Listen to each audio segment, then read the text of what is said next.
Começando então com o nosso primeiro tema, o presidente Lula confirmou ontem a indicação de Cristiano Zanin, que é foi advogado pessoal dele, em especial na Operação Lava Jato.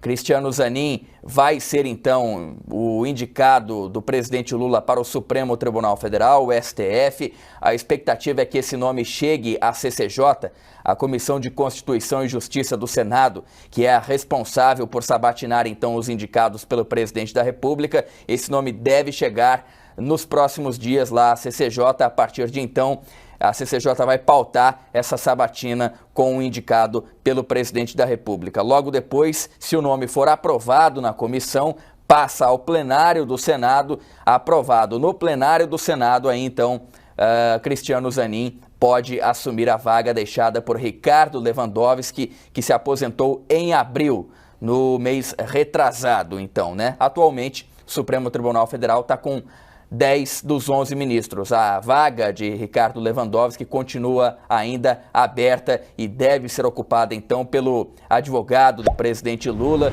e que também, de certa forma, é alguém da família, porque Cristiano Zanin é casado com uma afilhada do presidente da República.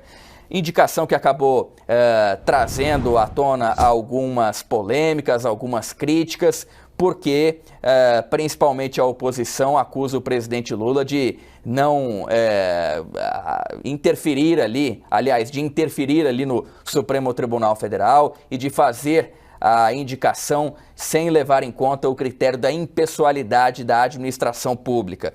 E é para debater esse tema que a gente conversa agora ao vivo com o nosso convidado especial de hoje, que é o doutor Acácio Miranda, especialista em Direito Constitucional. Doutor Acácio, muito bom dia, muito obrigado pela sua participação aqui com a gente. Como é que o senhor avalia, então, a indicação do presidente Lula de Cristiano Zanin para o STF? Bom dia, bem-vindo mais uma vez. Bom dia, André. É um grande prazer estar com você e com aqueles que nos acompanham.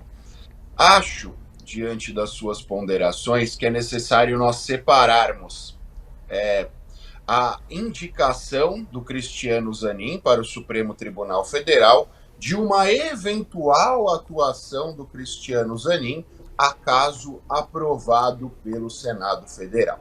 E por quê? A escolha do ministro do Supremo Tribunal Federal e a indicação para que alguém exerça o cargo de ministro do Supremo Tribunal Federal depende de alguns requisitos estabelecidos pela Constituição, especialmente notório saber jurídico e reputação ilibada.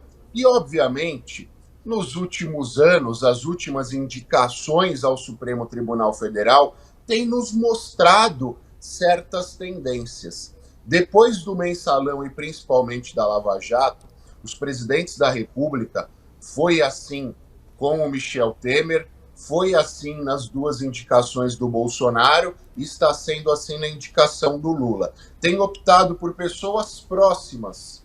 Antigamente nós tínhamos ministros indicados pelo currículo, pela envergadura jurídica, o que, repito, não tem acontecido nas últimas indicações. Então, a partir desses pressupostos, não há nenhum impedimento jurídico quanto à indicação do Cristiano Zanin.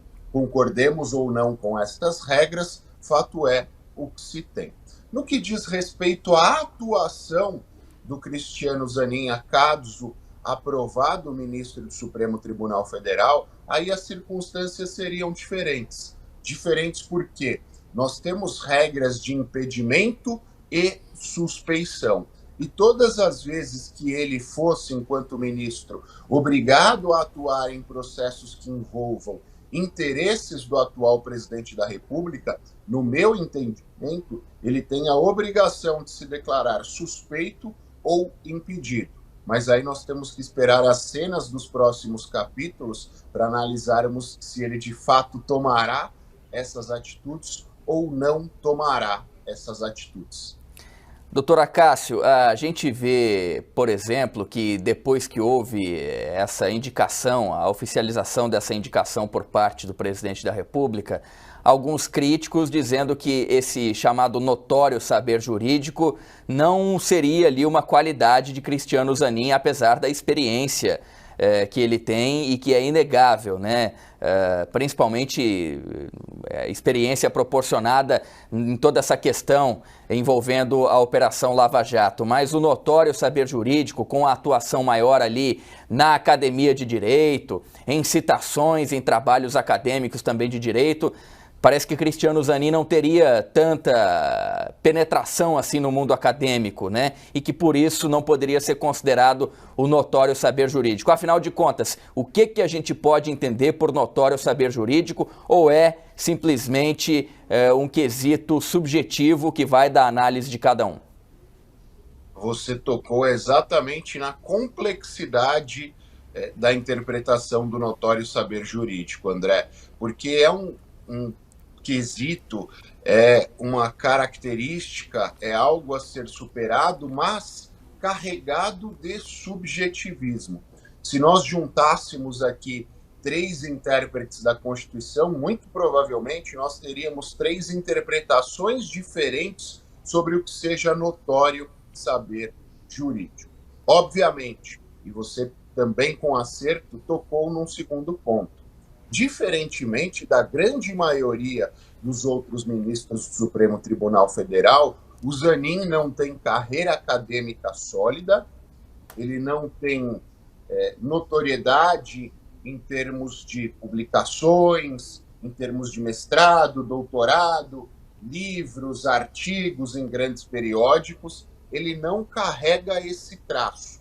Só a título de curiosidade, existem somente dos 10 ministros atuais que nós temos no Supremo, somente 2 que não têm sequer mestrado. A ministra Rosa Weber, mas ela era juíza de carreira, e o ministro Dias Toffoli, que foi uma questão muito discutida à época. O Cristiano Zanin seria inserido nesta tríade, porque todos os demais têm mestrado, doutorado e tinham, antes da indicação, uma carreira acadêmica robusta e louvável. Óbvio que esse não é um critério obrigatório a ser preenchido e óbvio que esse não é um critério que nos traga certeza de qualidade na atuação.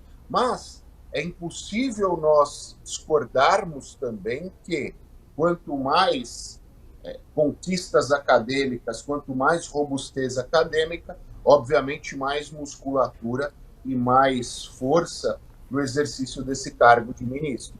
Mas, conforme falávamos, já que o notório saber jurídico é carregado de subjetivismo, na história nós tivemos inclusive um ministro do Supremo Tribunal Federal que sequer era formado em direito, ele era médico e mesmo assim foi alçado ao Supremo Tribunal Federal preenchendo este requisito. Então, fato é que essa interpretação, esse subjetivismo, nos leva a algumas distorções.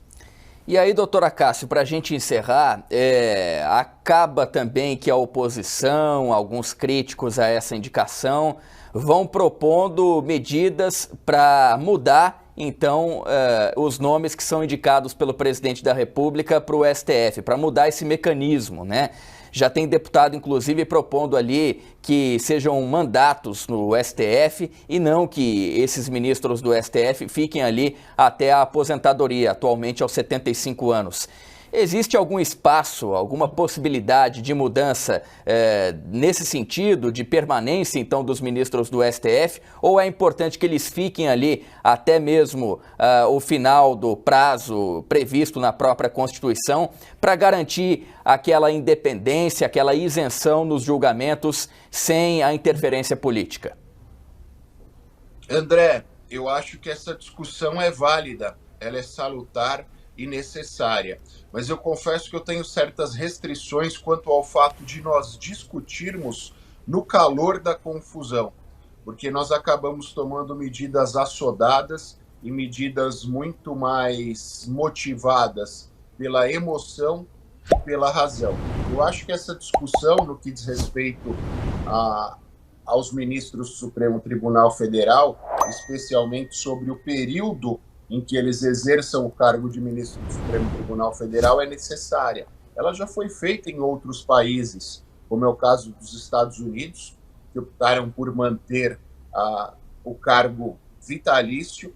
Ela já foi feita na Alemanha, ela já foi feita na França, ela já foi feita na Argentina. A Argentina, nos países que eu citei, é o único que leva em consideração o mandato de 10 anos. Então há necessidade da discussão, mas creio não ser este o momento, porque essa discussão, neste momento, ela é muito mais destinada a um caso em específico do que a resolver o problema propriamente. Mas já que nós vivemos numa democracia, num Estado democrático de direito, todas as discussões são necessárias e todas as discussões têm o seu momento. Tá certo, doutor Acácio Miranda, especialista em Direito Constitucional, nosso amigo. Muito obrigado, doutor Acácio, mais uma vez pela sua participação. Bom dia, bom trabalho para o senhor. Obrigado, André. Eu que agradeço mais uma vez pela gentileza do convite e é sempre um prazer estar com vocês. Valeu, um grande abraço mais uma vez.